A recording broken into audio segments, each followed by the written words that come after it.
Well, welcome back to the Steadfast Brotherhood podcast. It's been a few months. We had a nice winter break, but we're back, and we got a great guest. I'm looking forward to diving in his story with today. It's episode 15, and it's good to be back with you fellas. How are y'all doing today, Jeff, Daniel? I'm doing good. Is it already almost the end of January? I don't know where it went. Well, it was episode 14 was 1st of December, end of November. End of November. End of November, yeah. We just took a month off and a half almost. Yeah. Yeah, we Same. did. Yeah, something. Just glad to be sitting around the table. Looking forward to hearing his story and get 2026 rolling in a good way. That's right. So we're supposed to have the worst winter storm in history coming to hit us in the next few days. So if you're listening to this, it might be a good time to listen to if you're trapped in the house. So we'll pump this out, pretty quickly. I might have it out in the morning. Bread and milk. That's right. Bread, milk, propane. Yeah, the line for the propane today was nutty today. Yeah, Crazy. insane. Yeah, but our guest today is Eric Seymore, and he's got a powerful story, testimony. I'm looking forward to hearing it, and hope you'll get as much joy out of the story as you're listening. But yeah, Eric, if you want to intro yourself, how you doing? Yeah, just glad to be here. Thankful for you guys taking time and accommodating my crazy schedule. And we've been working on this from Colorado to South Carolina over the last few months. I'm from Easley, grew up here. We live in Pattersville up until about a year and a half ago. Really got a lot of green lights from God to go to Colorado with the military. Didn't have to go, volunteered to go. And, he did a lot of cool things for our family and in our lives while we were there. And found out about this from Zach Fisher and Ryan Ellenberg when they came out to visit, and was excited to hear about it. Started listening and reached out to Daniel and said, hey, I think I'm at a place now where I'm ready to tell my story. And I think from everything that I've heard, it's a pretty okay story at least. And so, just glad to be here finally making it happen.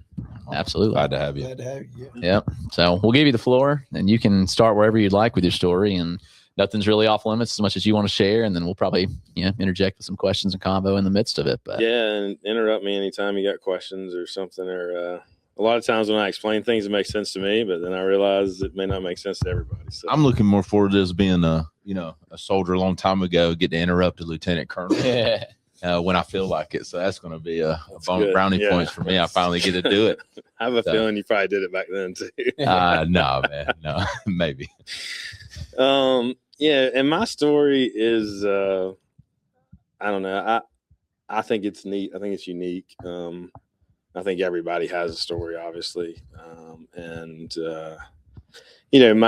My story, I didn't tell it for a long time, and I'll kind of get into that as we go along because I didn't really feel like I was worthy to tell it. But the more I tell it, the more I'm glad I tell it. And every time I tell it to somebody, they said, hey, you should tell this, right? You should keep telling it. And so, I grew up in Easley in church, Wednesdays and Sundays, Camp McCall in summertime, mission trips, all that stuff. And, my story really is an intersection of faith and the outdoors, two things that have been big in my life since about the time I was 15. I didn't grow up hunting, but thankfully had a good friend, Wes Frierson. He and his dad took me hunting, and, specifically my biggest passion is probably turkey hunting. And I think part of that is I killed a turkey the first morning I ever went turkey hunting in my life by myself, right? Which, if you know anything about turkey hunting, it's not impossible, but it's fairly improbable, especially when you're a 15-year-old kid and don't know what you're doing. Grew up in church, started hunting 15, 16, always had a passion for those things. But really, as I got into college and got my 20s, just started, living in a way that I knew was wrong, but intentionally made a choice to live that way anyway. Right? Got over there to Clemson. Yeah, that's right. So I ran from God for a long time, right? And whether that was personally, professionally, just whatever I was doing, I didn't necessarily focus on the things that I knew were important. I knew I should be doing. I knew what was right. I knew what was wrong. Right. So mine wasn't a story of ignorance. Right. It was a willful choice to say, hey, well, I'm just not going to make that important. I'm just not going to do that. I want to do these things more. I want to do that more. That seems hard, right? So, really over call it a 15-year period, 20-year period, I just was not living in a way that I knew was the right way to live. And when I was in Columbia, living down there, I had a really good friend, Jason Wilkie, through work, and he looked at me and said, "Look, man," he said, "you're not doing right, right? And you're not, and you need to start coming to church more, right?" And I was like, "You know what?" Were you in the military this time with this guy? Yeah, so I mean, in the National Guard. Okay, full time. No, just part-time M-Day guy working in sales. And this is one of my customers. Got to be really good friends, and he encouraged me to get back in church. And so, during that time, we started attending more regularly. Started doing the men's prayer breaks on Fridays, but still was, I was half in. Man, I just wasn't. I wasn't focused. I was just kind of checking the block, right? And so, fast forward, get married, have kids, just going through life, working, going to church, but not really engaged in a way other than just kind of checking those blocks. And then Christmas of 2021, I get a package in the mail from one of my customers up in the Kings Mountain area, a guy named Clyde Kearns, and fourth generation trucking business, dump truck business. Just a great guy. He's in his early 60s now, and he joined the Navy out of high school. Didn't have to. I mean, he had a business to go right into. Wanted to serve, joined the Navy, served in the Navy for a while, then went to App State and came back in the family business. But he and I have gotten to be close, over the time I got to know him. And his package shows up at Christmas, and I told Chris, I was like, it's probably like some sausage and cheese or, some kind of chocolates or something. And I open it up, and it's this Bible right here, John Maxwell Leadership Bible. And in the Bible is this letter he wrote, and I'll read it. Yeah. So it says, "Eric, it's been 17 years since I picked up the daily habit of reading the Bible. Each year, I select a new read that allows me to read the entire Bible in 1 year. Typically, the daily read will include one chapter of New Testament, one chapter of Old, one chapter of Psalms, Proverbs, Ecclesiastes, and when read daily, 15 to 20 minutes will allow reading the Bible in 1 year. I personally have found this time well spent and am not able to recall the many days that the read of the day has applied perfectly to the challenges I face. The Bible is indeed timeless and relevant. Eric, I hope you'll accept this gift as a challenge without strings attached to take 15 to 20 minutes each day and digest the most helpful of resources." Right. And so, in this, how did it make you feel thinking, because you're married at this point, right? With your kids already. So you talk about, going to church is just a check box. We live in the Bible Belt, so most of us would say we're Christians, but actually indulging ourselves in it is two different stories, right? That's right. But you're expecting a sausage and cheese, something from a good buddy, and then you get this. Do you remember did you feel any type of thing? Did you feel almost like, God, this is the present, or this is a gift, or was it really like you felt like this was a God poke, is what I like to call it? So I'm real type A, always have been. There's been very few things in life, either through help from others or resources I've been given or ability or drive, that I have not been able to accomplish if I want to. Right. So for me, this was more like, all right, I like a challenge. Like, I can do this. I've never done this. Right. And so I got a unique family situation. My Williams' middle name is Lawless, and my grandmother Lawless had read the Bible so many times through. My nana's Lawless. That she couldn't remember how many times. Right. And so she had always told me about that as a child. I mean, because I'd ask her, how many times you read the Bible? She's like, I lost count. I mean, so it was something I'd always wanted to do or had the desire to do, but I'd never applied myself. Right. I didn't care enough to actually do it. Right. But because your buddy says, I'm going to challenge you, then it was an objective. Like, you know what? I've been wanting to do this. I was like, I think it'll be good. Like, I'll start doing it. Right. So I found a reading plan. And again, just, I'm not exactly living wrong, but I'm not living right. I mean, just in that weird in between, right? Where you're just not, you go to church if it's convenient, it's not a priority, right? You do devotion with your kids if you remember, right? You talk about your faith only when it's comfortable, right? So the things that I'm still struggle with all this stuff every day, right? I mean, it's I think that's just will probably always be a part of my story, is that I'll never feel like I have arrived, right? So I start reading this challenge, and it's tough. Like, I'm doing it in the morning first thing, because I found out if I can't do it first thing in the morning, I won't do it at all. And some days life gets away from me. There's some stuff in the Old Testament, like, I'm just gonna be honest with you, like, it's slow. It's a slow read, right? There's some other stuff that's super exciting. You're like, this Leviticus is super was cool. very difficult for me to go through. Yeah. He mentioned something to me about it. He's like, wait till you get there. So I think all of us can understand that.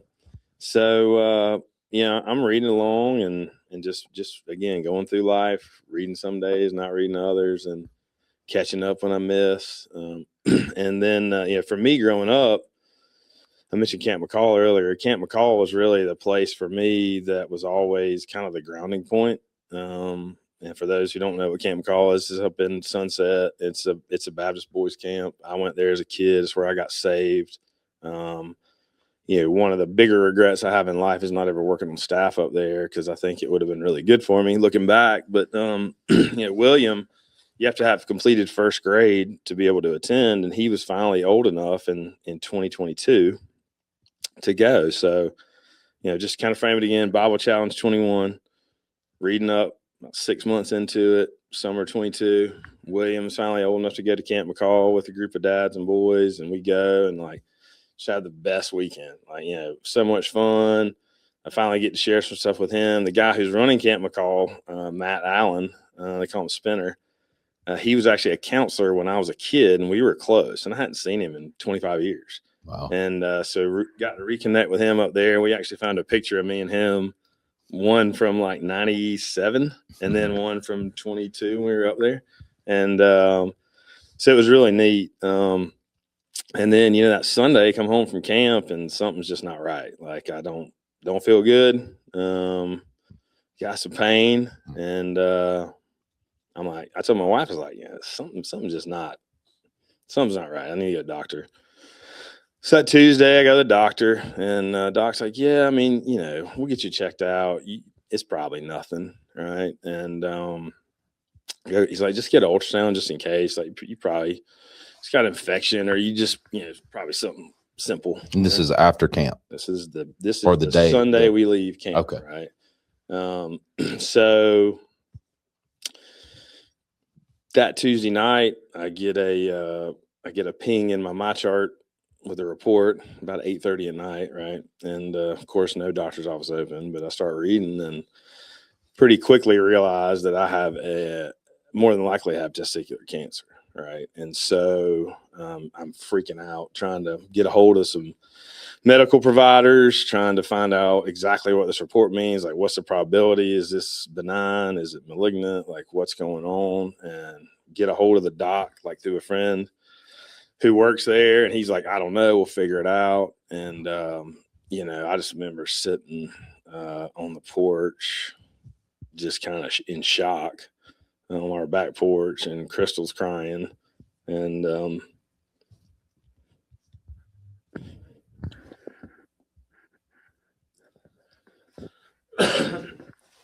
so, like I said, I've always been type A. I'm like, I'll fix it, be all right, right? And so I go inside, and really for the first time ever, like in my life, just truly submit. Now, so at this moment, you said you're in shock, which I think all of us here at this table and anybody listening would be in the same exact shoes.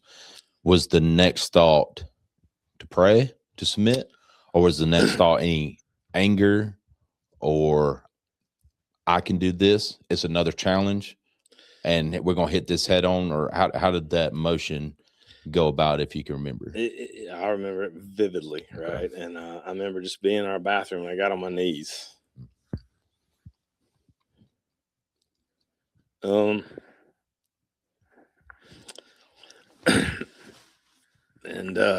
I just was like, I was actually in the shower, just got on my knees, and the water's running over me, and I'm just like, Lord, take it.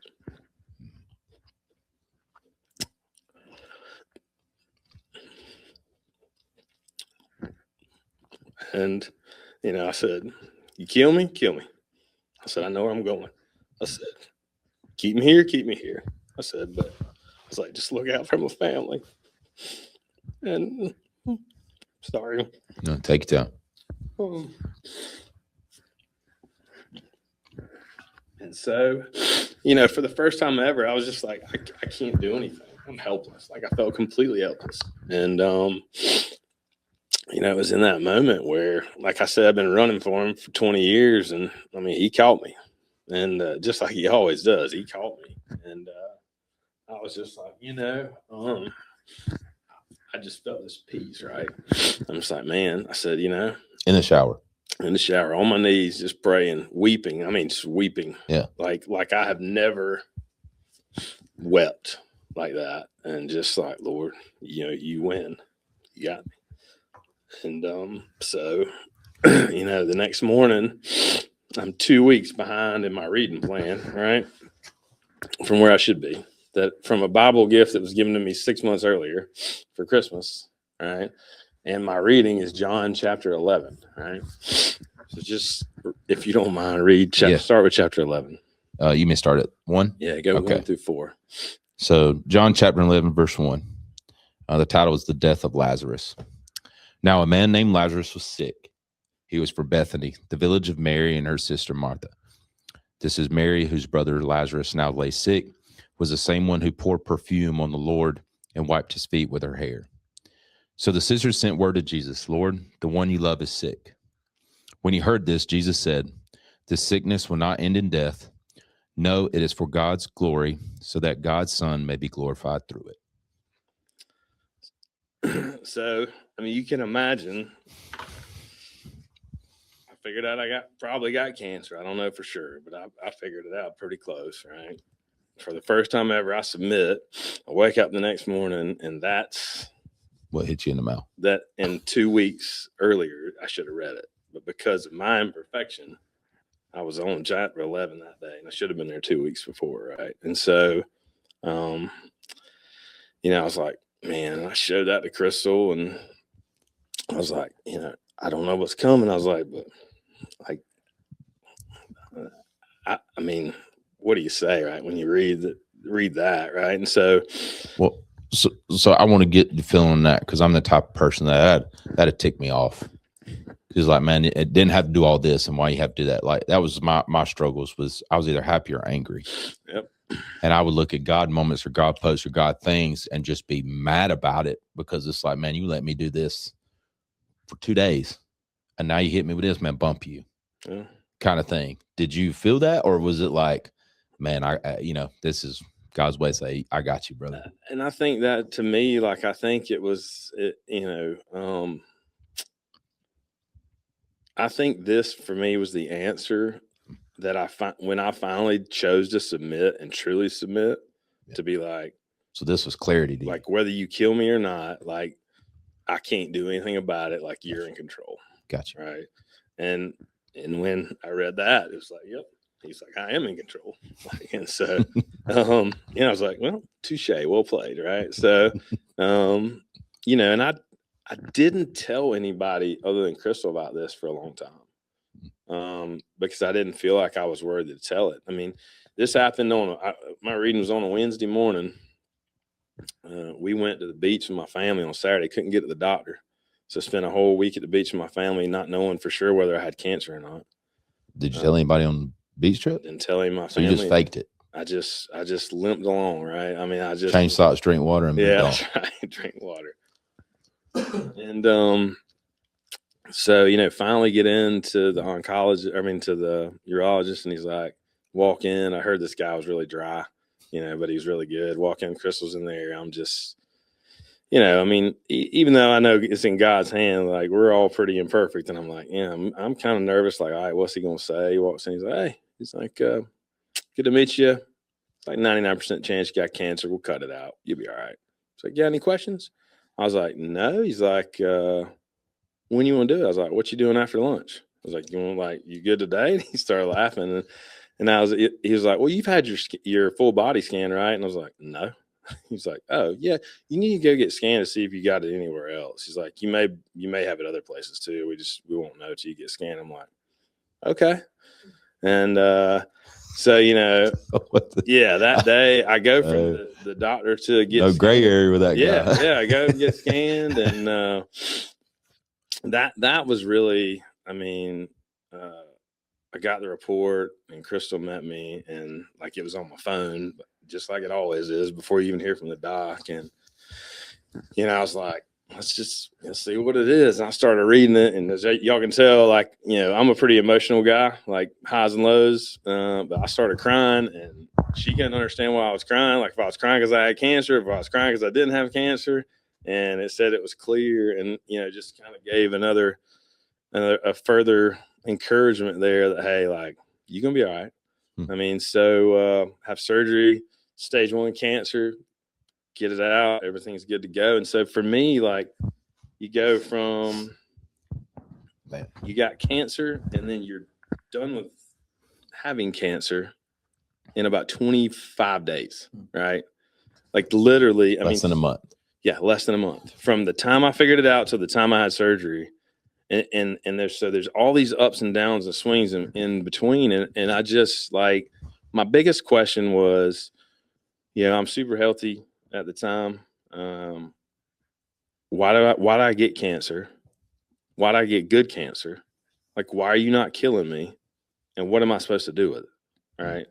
Like, those are the questions that are running through my mind, like all these whys. Like, what is the purpose of this? Like, is it just to recalibrate me? Is it just to, show that you are in charge? Like, what's the purpose? What's the why behind this whole thing? And so, like I said, I didn't tell people the story for a long time. I mean, just because I've not always lived a life that I should have lived. And so I didn't feel worthy to tell it. And then, you fast forward, like I said, turkey hunting is a big part of who I am. Really enjoy it. Spring of 23, right? So Bible Christmas 21, cancer summer 22, spring of 23, start turkey hunting. And, as always, I kind of, I ebb and flow up and down, good choices, bad choices, just, You're talking about still after.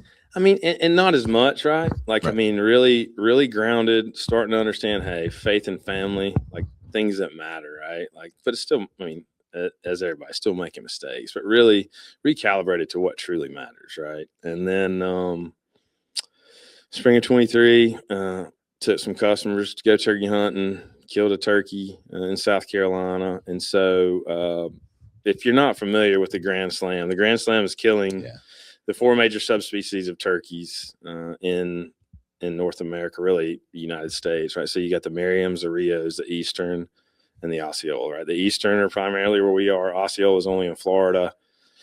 Rios kind of originated Texas, Oklahoma, Kansas. Merriam's in the mountain areas of the West and some of the plains. And so if you kill all 4 of those subspecies, that's called a Grand Slam.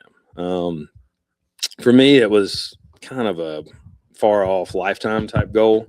And with technology and infrastructure, it's become easier over time for people to do it. But so I killed an Eastern in South Carolina, had a chance to go to Florida actually with Clyde and his son and turkey hunt, and got to call in birds for both of them on the same trip. Who is this? The guy that sent me the letter. Okay. So he and his son, we went hunting together.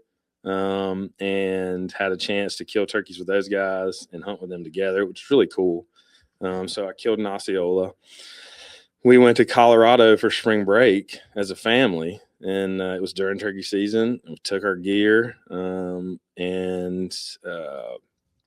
was really going to focus on taking William down to New Mexico to hunt. We went up to Doc Holliday's grave outside of Glenwood Springs, just touring around being tourists. And Crystal looks at me. I was like, you hear that too? She's like, yeah. I said, that's a turkey guy. Your wife said this? Yeah.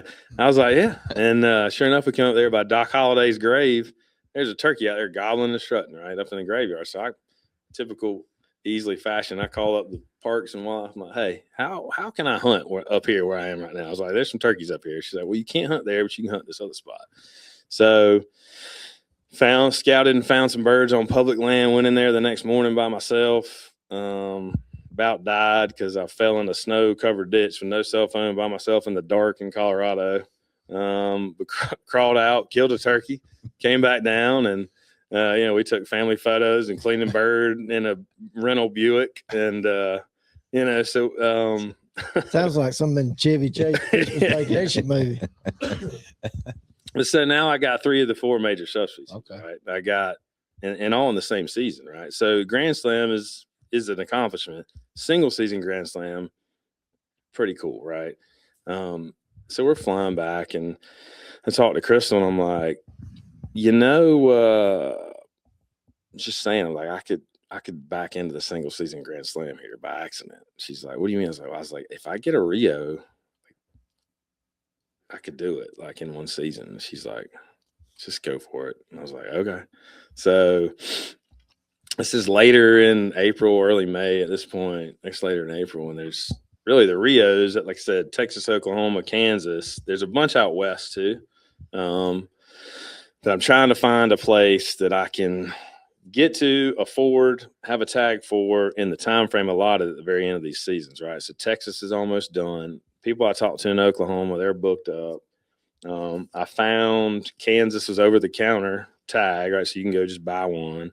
I found a farmer through an internet app where you can kind of rent places to hunt, and he said he has some turkeys. It's been a tough year, but I'm welcome to come out and hunt if I want to. And I'm like, all right. So told him I'd be in touch. Well, in the meantime, like I love helping kids get turkeys and watching people kill their first bird and stuff. And so I got a buddy, Skip Anders, and his son Liam, and Skip was like, hey, I really want you to help Liam get a bird. I was like, all right. So I at the time was hunting at a place in Pamplico, and there was a kid, his name's Jack Henry Beasley. He was in between a graduate program and a job, and so he was hunting down there every day, just killing turkeys, right? And so I called him. I said, hey, look, man, I was like, I got a kid that wants to kill a turkey. I said, are there any birds left down there? And I don't know Jack Henry at all. We're just on a group text. I know he's down there killing turkeys. So I called him and was like, hey, I know you don't know me, but I want to bring a kid. He's like, yeah, there's one bird. He said, I got it on camera. You can kill it. It's the same spot every day. So I called Skip. I was like, hey, I got a meeting in Columbia Monday or Tuesday evening or something. I said, pull Liam out of school and we're going to go kill a turkey. And he's like, all right, give me like 10 minutes. He called back. He's like, man, I don't think we can make it work. I was like, okay. So I went down there and because I had a meeting to go to anyway. Sure enough, that bird was right where he was supposed to be. And so I ended up killing him. And I called Skip and I was like, I told you. And he's like, I didn't know you were going without us. I said, look, man, I was like, I don't kid around about turkey hunting. I said, when I say it's time to go, it's time to go. Bump the kid. Yeah. I'll go get my own. I said, I gave you a chance. So, and so, at least from what I've experienced in turkey hunting, like you giving someone else a turkey is a big deal, right?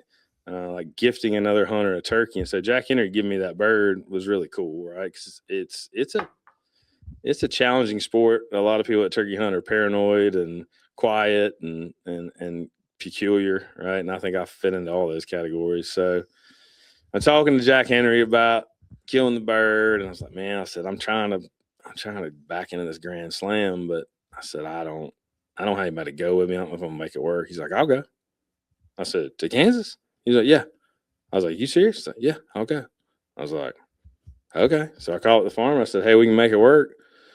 He's like, all right, come on. So the first time I ever met Jack Henry was the night before we flew out to Kansas. He dropped some stuff off to my house, and he's 20 years younger than me.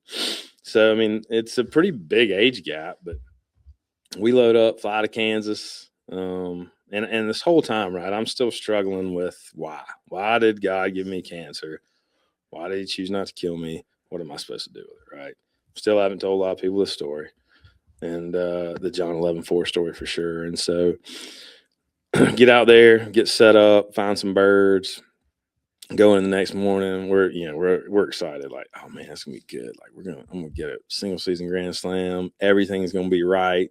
Like it's gonna be awesome. And Go in there, birds fly down, go across the property line, follow some hens over there or something. So we're just kind of like, oh man, so we sat there, and he got antsy. He was like, hey, I'm going to go check this river bottom up here. I said, well, I'm going to stay put. I said, this bird's going to come back here at some point. And so sure enough, about lunchtime, I heard a bird gobble way off, and it got a little closer and a little closer. And I saw a hen dusting up on the hill, and I could hear this bird gobbling, but out there in Kansas, there's only like 7 trees in the whole state, right? And so I just got back from Oklahoma. Yeah, that's right. Yeah. And so we had found this cottonwood blowdown on a creek with a bunch of limbs and kind of hunkered down in there, so I can hear this bird coming, but I can't see him yet. And finally, I mean, he's close. And I look up under this cottonwood blowdown, and I can see his spurs and his wingtips strutting, right? But he's covered up behind this log. I can't see him.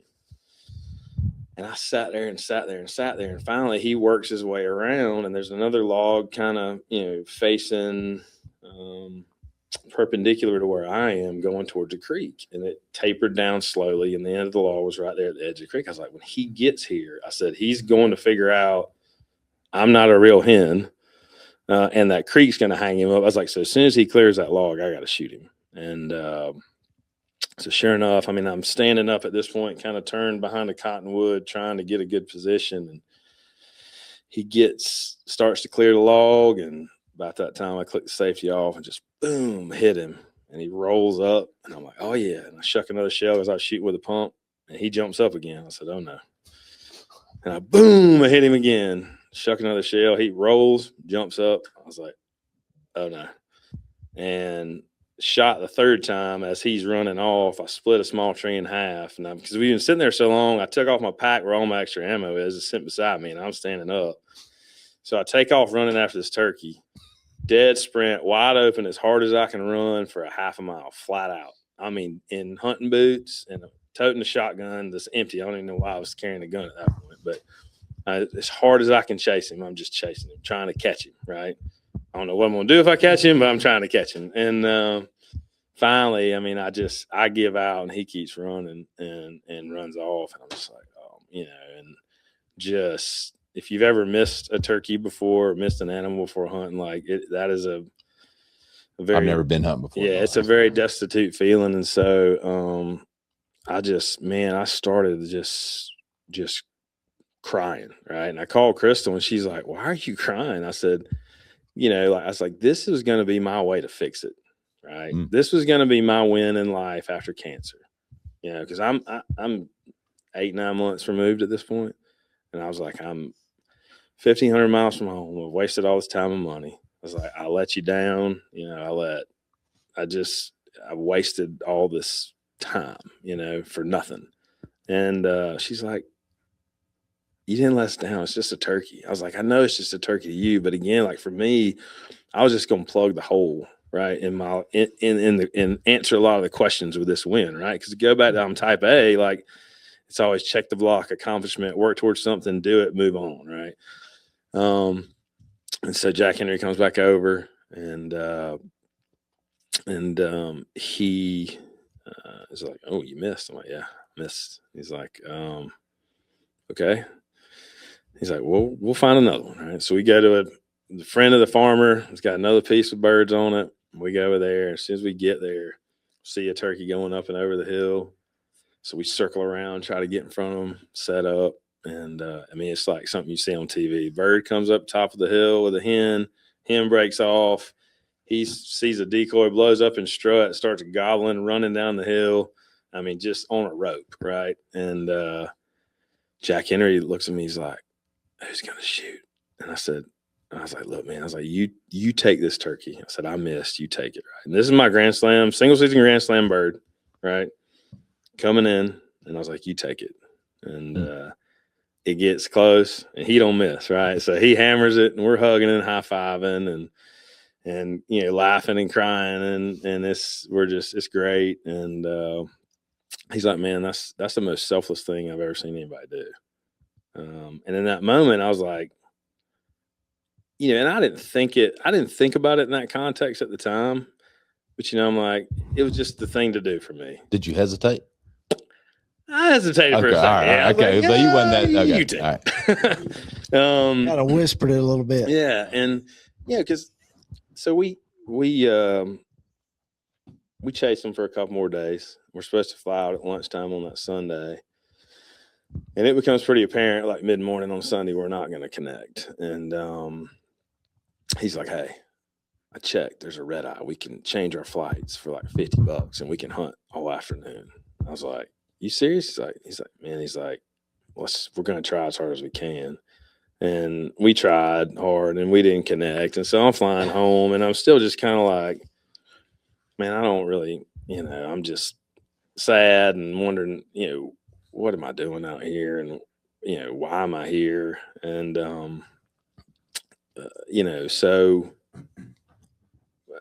February 1st of 24, I wake up literally out of sleep and just draw a logo.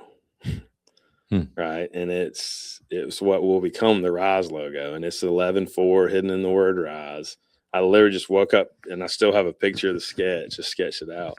Chris was like, "What are you doing?" I was like, "I don't know." I was like, "But I think this may be what I'm supposed to do with this story." Right. Was it a dream? Was it I don't remember having a dream. I literally just remember waking up going like frantically looking for something and just being like, there it is. And, I think what I learned kind of over that time and really in Kansas is like nothing's gonna fill a hole in your life but God, right?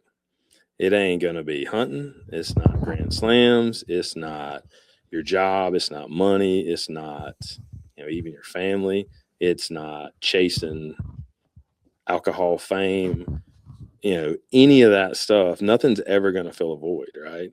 And so for me, like as imperfect as I am, right, and as reluctant as I was to tell that story about God's grace with my cancer, right, and where does it go from there? In the meantime, I'm still reading and learning and growing, realizing that God's been using dirty sinners like me forever, right? And I'm no better or worse than any of them, right? I'm just another one.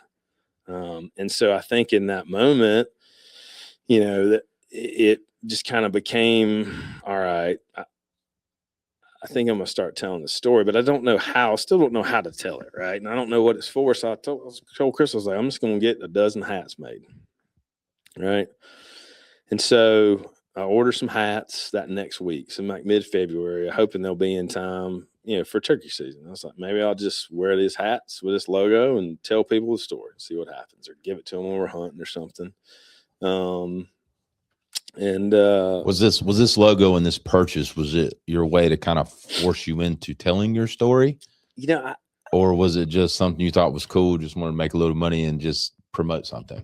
And so I guess my thing was at the time, I literally just bought a dozen hats and was like, I'll give them away and just tell the story, right? Like, and maybe for me, because whether it was just me looking for it or whether it was the way God intended it, right? The revelation was made to me through my experiences hunting, right? And so for me, that the point of, hey, he's enough, like nothing else will ever matter. And, just realizing that, again, nothing's ever going to fill the void. And I think if that message can be heard from my story, that's the one I would really, if I could just pick one, just be like, hey, like he is big enough and there is no hole he can't fill and nothing else will fit in it. Right. Do you think that hole would have been filled if you got your grand slam? I don't. That's my point. Like it would have been another block check for me. And block, see, I can do it. Yeah. Like it's on me. I'm good. That's right. Okay. And so, I put this hat order in and I'm supposed to go to Alaska for an exercise with the Army in March. But one of the guys going gets injured and we don't have enough people at that point to man the way we're supposed to. And so they redirect me to go to Texas instead. Just like a good turkey hunter always does. I'm like, Texas in March. I was like, I think the South Zone's open then, right? So I start looking. Sure enough, I'm like, at the end of our exercise, it's open. I was like, but I got to get back. And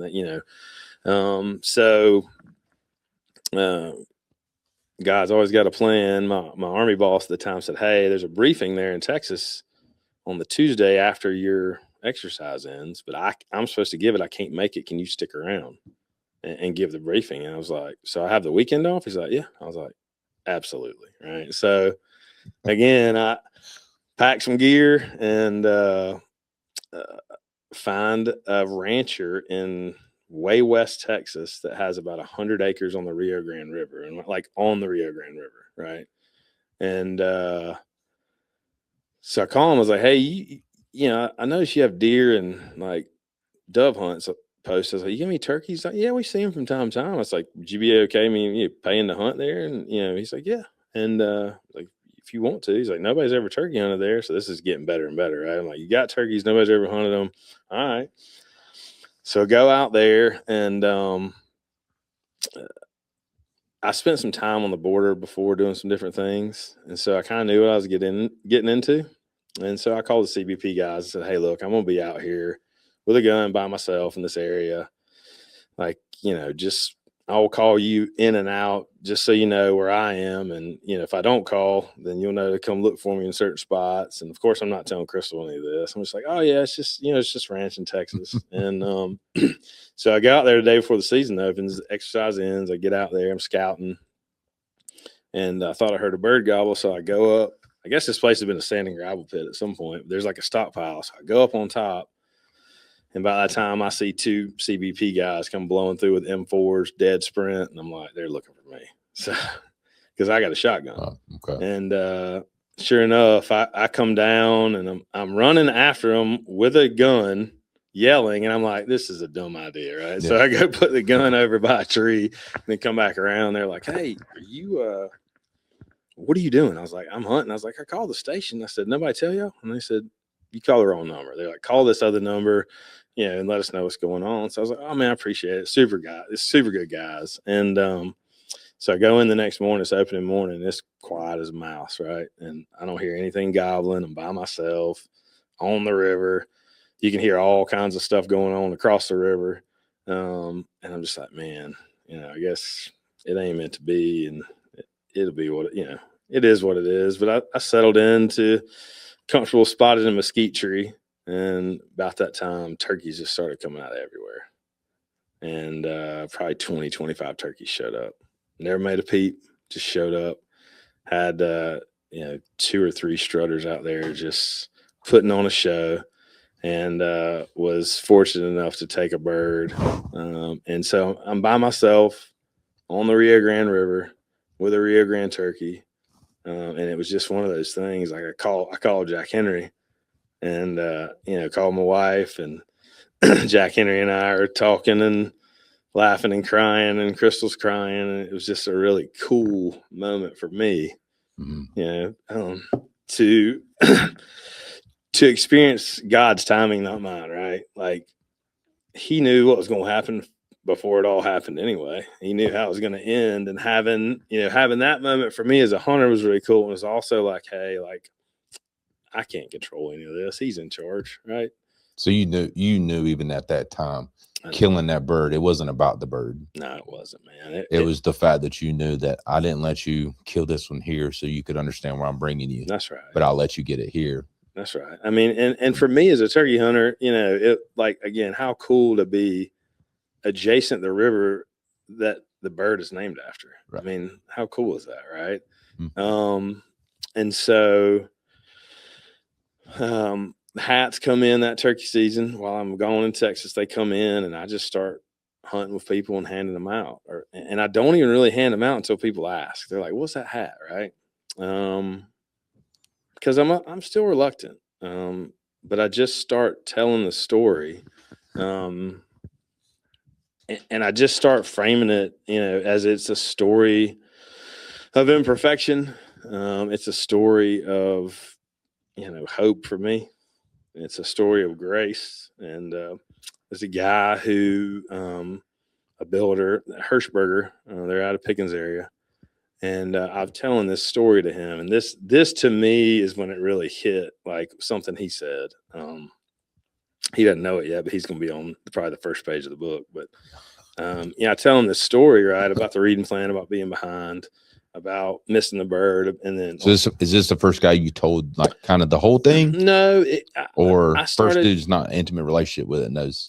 Yeah, and I just started, when I was meeting with them, because they built the house we live in, and so we were just having a meeting, and it just came up. We started talking. I was like, hey, this going on, and I know he's a believer, and I start telling that story, and I said, look, I'm 2 weeks behind in the plan where I'm supposed to be. The day after I figure out I have cancer, I was like, and this was my verse, and I was like, it's really, I was like, and this is when I'm just really starting to tell people. And he said, well, you know what that tells you, doesn't it? And I said, no. He said that even in our failures, God's timing is perfect. Mm-hmm. Right. Mm-hmm. Yep. And so my failure in reading didn't have an impact on God's timing. It was just the way he planned it to be, right? His timing is always perfect. And so that's what I'm trying to, over the past really year and a half, 2 years, have just been continuing to tell the story. Started at LLC, started making some regular, just Rise logo t-shirts. Right. And then again, last year, just woke up and had an idea. I was like, well, if we made a shirt that said "Love Jesus, Hunt Turkeys," right? And I ran it by a few people, and I'm like, I don't know, man. I was like, is it too much? Is it too forward? They were like, nah. They were like, do it. And I was like, what if I did this or that? And I kept trying to kind of figure out maybe a way around being as overt as that, right, on a piece of clothing. And finally, had a bunch of people were like, just do it, man. And so we started making some t-shirts that said "Love Jesus, Hunt Turkeys." And again, like in life, whatever, fill in the blank, right? It's love Jesus, play ball. Like love Jesus, do math, love Jesus, whatever. Like, I mean, as long as you got them in priority order, right? I mean, yeah. That's what matters. And ever since we made that shirt, every time I wear it somewhere, people ask about it, comment about it, talk about it. And for me, I think that's kind of where it comes full circle. It's like, hey man, just love Jesus, and then everything else will fall into place. Right. And so, it's just a passion for me. I mean, it's not really, I wouldn't even call it much of a business at this point, right? But it's just a passion and a way to tell the story. And, again, every time I tell the story, it either relevant for someone, right? Or it's either cancer is a big part of their life, or it just opens up the door to a conversation. I was at the dentist office in Colorado Springs, had a sticker or, got a turkey on my phone case, talking to the lady there. She's like, you turkey hunter? I was like, oh yeah, I like turkey hunt and go check out. And I got a Rise sticker on my water bottle, and the lady's like, oh, another turkey sticker. And I was like, yeah, that's actually my brand. And I tell a little bit of the story, and the receptionist is sitting there. She's not been involved at all to this point. Right. And I said, y'all just check out my story when you get a chance, riseturkeyhunting.com. Walk away. 20 minutes later, I get a text from a lady at the counter receptionist, right? She's like, hey, I'm a breast cancer survivor. I got my scan tomorrow. I'm super anxious, but like, I just read your story. She's like, gave me some peace. And so, it's, I think it further reminds me that like every time I'm scared to tell it or think I'm not good enough to tell it, if I just go tell it, God's timing is perfect, right? So wow. So God's taking something that you're just humanly passionate about and gave you this sketch, to force you to talk about His story that He did for you. That's crazy. Yeah, and it's that's wild. It's cool. Well, guys, if anybody's on here and think you got a more creative story than that one, I think you're going to be in trouble. Yeah. Well, man, and so too, like as you went through your story, you thought about hunting turkeys every time you went somewhere, right? So, so His time and His thoughts, like if you're thinking about turkey hunting all the time, then you need to be thinking about Him all the time. That's right. And again, He's going to catch you. You can't outrun Him. And what's funny to me is listening through this, like you prayed, hey, heal me or take me. And then you actively almost died 2 other times hunting turkeys in Colorado and then running at the Border Patrol. That's right. How was this change in you? Just going through your whole story. I know it's a lot around the hunting stuff, but this drastic change for you with the horrible news, your submission, and everything that happened up to that, your kill.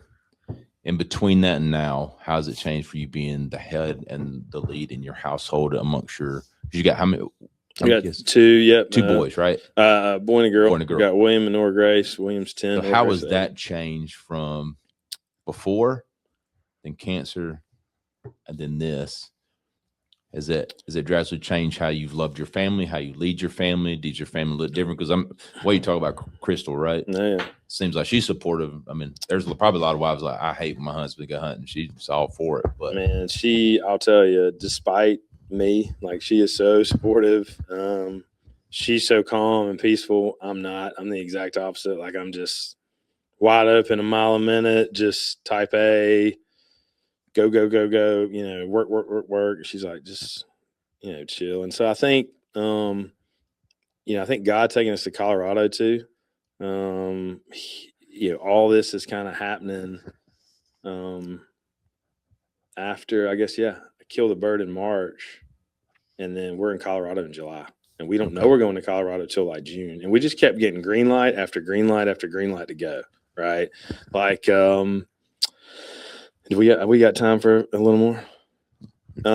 So I ended up kind of on active duty orders by accident. I was actually in there in 2023 working on an exercise and asked about a position I heard we might get in Colorado. And my Army boss was like, that's not going to happen for a long time. He's like, if it happens at all, he's like, but I need some help with the group now if you got time, right? And I told Crystal, I was like, look, I just think this is what we should be doing. Math doesn't work, but they've been asking for help. I want to help. So going orders for like a year, right? And then right after I'm in Texas to come back, they're like, hey, we got a spot in Colorado. We want you to go. And I was like, okay. And we're here. We're comfortable. Like, we're in church. We're in schools. Life is good. And, go out there to visit, riding around, and just kind of, like I said, I'm kind of an emotional guy. I just kind of lose it riding around looking for houses. Chris was going to be there the next day to visit to see if we're going to make that decision that week. Right. And so I was like, kids not going to have friends. Like, we don't have a church out here. My wife's not going to know anybody. Like, what am I doing? Like, why am I doing this? Now, mind you, we just had got to know each other. Yeah. Like a month or 2 prior to, everybody's hanging out. Oh, hey, we're going to Colorado. Yeah. And Crystal does not want to go. And the kids do not want to go. Right. And so I'm just like, what am I doing? Right. So 20 minutes after I have this breakdown riding around, I'm going to this neighborhood in Colorado Springs to see a car with a Clemson sticker on it. And I'm on the phone with Clemson. I was like, you don't believe this, Crystal. I was like, there's a Clemson sticker on this car. She's like, you can go knock on the door, aren't you? I was like, I'm thinking about it. I found out from some of my buddies that avid hunters, y'all do not mind going and knocking on some stranger's door to ask about a property or nothing. Neither do fishermen. No. Like, y'all don't care, boy. Can I fish that pond? Yeah. Can I hunt? Yeah, they don't care, boy. And so I go up to this house in town. This young mother comes out with a dog, and I'm in my uniform, right? I don't know at the time her husband's in the Army. She got a stranger outside. She can't get a hold of her husband. And I'm like, hey, sorry to be a weirdo. I went to Clemson, saw your sticker. We're thinking about moving here. So we talked in the front yard. She puts her husband on the phone, finally gets a hold of him. We talked 20 minutes. I was like, I'd love for you to talk to my wife. Like, her husband's from Raleigh. We don't know each other, but Clemson guy. And we talked for like 20 minutes. And I was like, here's my wife's phone number. I'd love for you to call her, maybe, connect. And she has some questions. Crystal calls me back 10 minutes later, right? And says, who you just met? I was like, no, who? She said, that's the Cagles friend. I said, who are the Cagles? She's like, that's a family from Providence that told me their best friends from Clemson live in Colorado Springs. And if we go out there, they would introduce us to them. She's like, we didn't know their name or where they live. She's like, that's who you just met. She's like, and they had a daughter on either side of Nora Grace and a son a little bit older than William. So from 20 minutes from why am I here, I go to, my family's not going to know anybody or have any friends. I go to ready-made friends in 20 minutes, right? In a town of 600,000 people. All right. And then we're walking downtown the next night after dinner. Crystal and I talk, and she comes in. She's like, I don't know. I don't want to do it. I look over, and there's a statue in front of the old courthouse. I was like, can't make that up. She looks down. The guy's name is William Seymore, right, on the statue. And I was like, I'm afraid to know what happens if we don't go, right? And so she had planned on homeschooling them. And but at the last minute, Jenny Perch, the girl that I had met the day before, says, hey, you should go look at this hybrid school, they have here. There may be a spot. It may be a good fit. So call them. The lady says, hey, we don't have room for your son. We got room for your daughter, but you can get on the waiting list, and it's nobody usually drops off, right? So we change our flight to go visit the school. It seems really cool, but they're shorthanded. They don't have a spot for William. Crystal asked about volunteering. They said they'd be in touch, and she trades a few emails, said, hey, we actually have opening for an assistant kindergarten teacher if you're interested, but we still don't have a spot for your son. So by the time the interview comes up later that week, one of the fourth grade families had dropped out. William's got a spot, and they offer Crystal a job. So now my wife and two kids are going to a hybrid Christian school together every day. Her pay covers the tuition and then some. And so, in the year and a half we're in Colorado, my kids are immersed in just a tremendous environment to learn about the Bible. William probably knows more about the Bible now than I do after being out there, right? And so all these things, it gave me some perspective and some time to work on Rise. I was able to, early in the morning before work, to write, write down some thoughts about all this, and again, just really grow, because you're talking about the social part of Christianity in the South. It is the exact opposite out there. Oh yeah. No, if people don't go to church just to go to church, you're there because you want to be, or you just don't go, and no one's ashamed to be like, yeah, I don't go to church. Yeah, I live in Cali. I was not in Cali for yeah. And so, I think it was really good for us as a family to be immersed in that environment and to be intentional, right? And just like, we fail. I fail every day. Like, we didn't do everything we could have, right? But just really to grow in our faith and kind of reset, to come back here, right? To come back home with a different perspective, and to say, hey, we got to keep the main thing, right? Mm-hmm. We got to focus on the faith, and on, again, the only thing that'll fill that hole is God. Mm. Wow. Man. So I got a couple questions as far as the Rise side goes. What's your goal with it as far as sharing your story? The merch, like hunts, like what do you have a vision for that? So I'm usually a very organized and disciplined and structured guy, but Rise has just kind of happened to the point that I was like, I'll make some hats and give them away. And I was like, oh, maybe I'll, get a bigger platform and sell some shirts and tell a story, right? Well, then, it just kind of keeps going along, right? And then either through being in person telling the story, hunting, or somebody seeing you wearing a shirt, like, when you walk into a restaurant and you got a shirt on that says "Love Jesus, Hunt Turkeys," it's a conversation starter, one way or the other, right? So it kind of opens that door just to talk about, and again, I think for me, it's important to emphasize, like, there can be accountability without judgment, right? Like, we can hold each other accountable without judging each other, right? We can say, hey, you're not doing right, but I love you anyway. Like, come spend some time with me. We can pour into each other. We can sharpen each other, as outdoorsmen, as men, as husbands, as wives, as girlfriends, just whoever it is, right? It's not male specific. And so, like, every little, like, God just keeps opening these doors, right? And it is getting much easier for me to just walk through them, right? Because every time I question it and I walk through reluctantly, it always goes well, right? And so then I walk through a little less reluctantly, and even a little less reluctantly, and now he's pulling me along. and I'm slipping and falling all the time, right? Just because, again, I don't claim to be a model of perfection. But even this past week, I was on the waiting list to go to a show, the National Wild Turkey Federation trade show. I was 85 on the waiting list. I got an email in mid-December that just basically said, don't plan on it. Like, there's very, very little chance. I'd called and follow up. They're like, you're not going to get in, right? And so Thursday night, I got an email that says, you got 48 hours, you got a spot, right? And there's now 500 people on the waiting list. Wow. And so, I took about 48 seconds to respond. I was like, I'm in. And I don't have any idea what I'm doing, and I don't know what we're going to accomplish up there, other than just tell some people about Jesus and talk about turkey hunting. And I think, again, the message is like, we're all imperfect, but He's okay with that, and so we don't need to question whether He's okay with it or not. He's okay with it. And I think, one of the things we talked about up there is just a simple message of, we're going to put some chalkboards up, and on one of them it's going to say, why do you love Jesus? And on the other one it's going to say, why do you hunt turkeys? And just meet people where they are and just talk a little bit about both, and just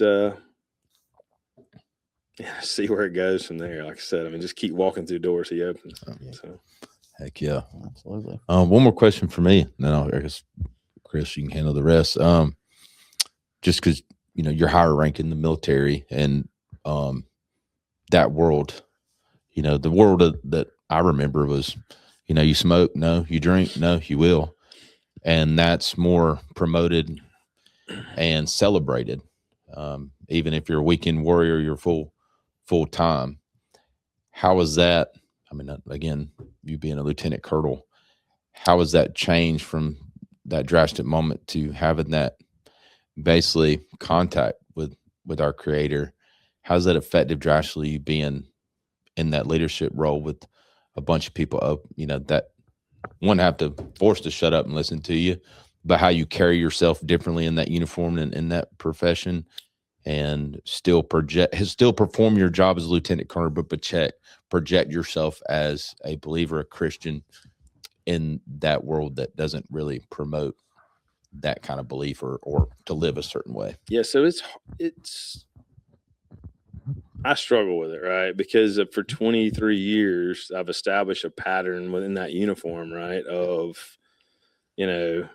knife hands and, hey, fix this, do this. And, I still struggle with it, right? There's times that I do not act the way I should, right? Like, just mostly from a temper standpoint for me. Like, I struggle with anger a lot. And I also think that for me, in order to influence people, I believe you have to continuously put deposits in the bank before you make a withdrawal, right? So, like, I can walk up to you on the street and be like, hey, you should change the way you're living. You look at me like, who are you? Like, why are you talking to me? I don't know you, right? So, I think continuing to try to meet people where they are, again, to have accountability without judgment, right? To say, I'm no better than you, but here's what I know is right, right? And just, again, investing in people, right? And just, I say all the time, especially when people talk about all the things that are wrong in the world, I say, look, if we'd all just do right and love each other a little more, things would be just fine, right? Because that's what Jesus taught us, love each other, just love, right? And so I think, there's different ways you show love to people, right? Mm-hmm. Some people it's through accountability, some people it's through kindness, some people it's through empathy, right? But trying to figure out, like, how do I put those deposits in the bank with people so that I can have real conversations with them eventually, right? Because as well as I do too, there's a bunch of people in the military that come from all different backgrounds, right? And some are easier to reach than others. You have more common ground with some than others. And so I think just finding, finding a way to tell this story that doesn't alienate folks, so that you can really make a long-lasting impact. So, yeah, great.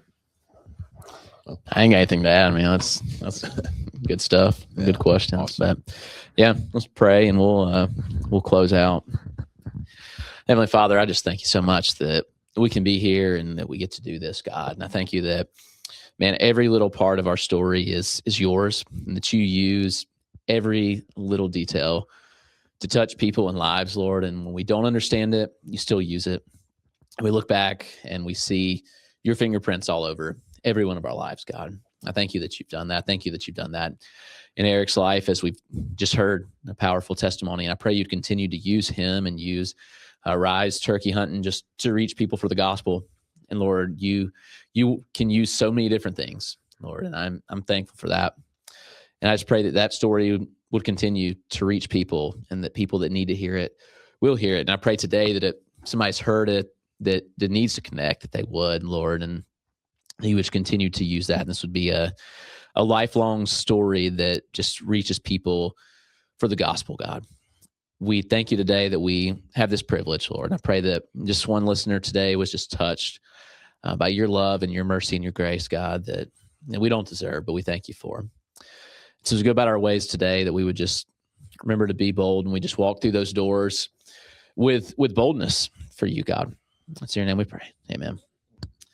It's been episode 15. Thank you for joining us, and we appreciate the testimony.